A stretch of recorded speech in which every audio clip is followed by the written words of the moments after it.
पण एक भूमिका माझ्या पक्षाची मी मांडली. आता हा जो तुमचा प्रश्न आहे त्यातले काही बघितले आम्ही तोंडाची डबडी वाजवताना.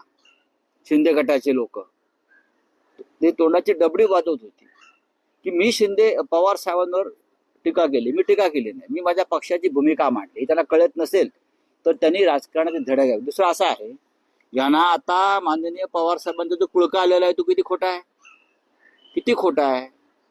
अमित शहा महाराष्ट्रामध्ये येतात आणि शरद पवारांवरती अद्वा बोलतात. पवार साहेबांनी, शरद पवारांनी महाराष्ट्रासाठी काय केलं, पवार साहेबांनी सहकार क्षेत्राचा बट्टाबोळ केला, पवार साहेबांनी हे केलं, पवार साहेबांनी लूट केली, पवार साहेबांनी भ्रष्टाचार केला.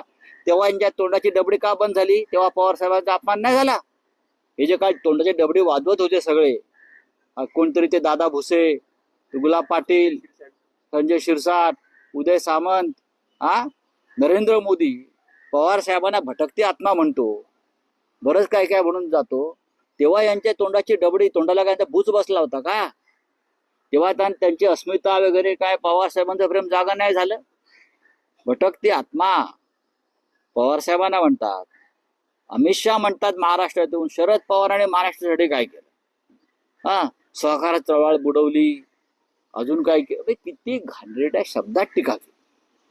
तेव्हा हे सगळे बिळात का लपले होते शेपट्या घालून? गांडूगिरी का तेव्हा करत होते? हे मी माझ्या पक्षाची भूमिका मांडली, आम्हाला हे मान्य नाही. एका गद्दाराला, ज्याने शरद पवारांचाही पक्ष फोडला, एकनाथ शिंदेनी जर शिवसेना फोडली नसती तर अजित पवार फुटले नसते आणि सरकार पडलं नसतं, लक्षात घ्या. त्याच्यामुळे मी जी भूमिका मांडली ही शरद पवार साहेबांची सुद्धा भूमिका असायला पाहिजे.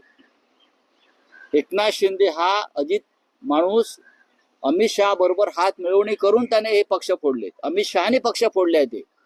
अजित पवार असतील, एकनाथ शिंदे असतील, आणि तुम्ही त्यांची भलावण करताय. मी बोललो, माझ्यात हिंमत आहे.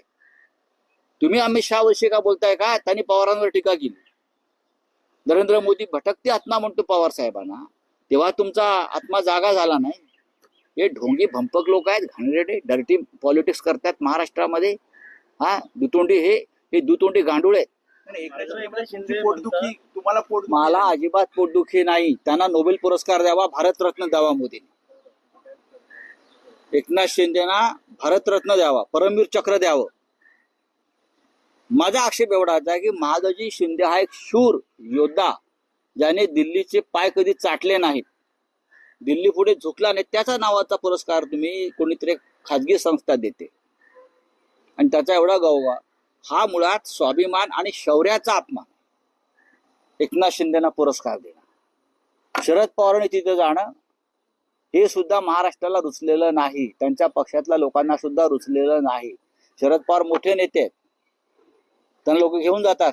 त्यांचा हातून पुरस्कार दिला की त्या पुरस्काराला मान मिळतो. ना ते काय, कोणता पुरस्कार तुम्ही कोणाला देताय मला सांगा ना. त्यांना द्यावा ना, मोदी शहाने त्यांना भारतरत्न द्यावा एकनाथ शिंदे. आम्ही काय म्हणणार? महाराष्ट्र भूषण द्यावा देवेंद्र फडणवीसांनी, माझं काही म्हणणं नाही. प्रश्न, महादजी शिंदे हा शूर मराठी सरदार योद्धा, ज्याने दिल्लीचं तख्त सुद्धा बरं का आपल्या तलवारीच्या जोरावरती, स्वाभिमानाच्या जोरावरती आपल्या हातात ठेवलं होतं. त्यात तुम्ही कोणाला देताय पुरस्कार? दिल्ली पुढे झुकलेल्यांना, वाकलेल्यांना, महाराष्ट्राची गद्दारी करणाऱ्यांना. हा आमचा मुद्दा आहे, बाकी काय आहे?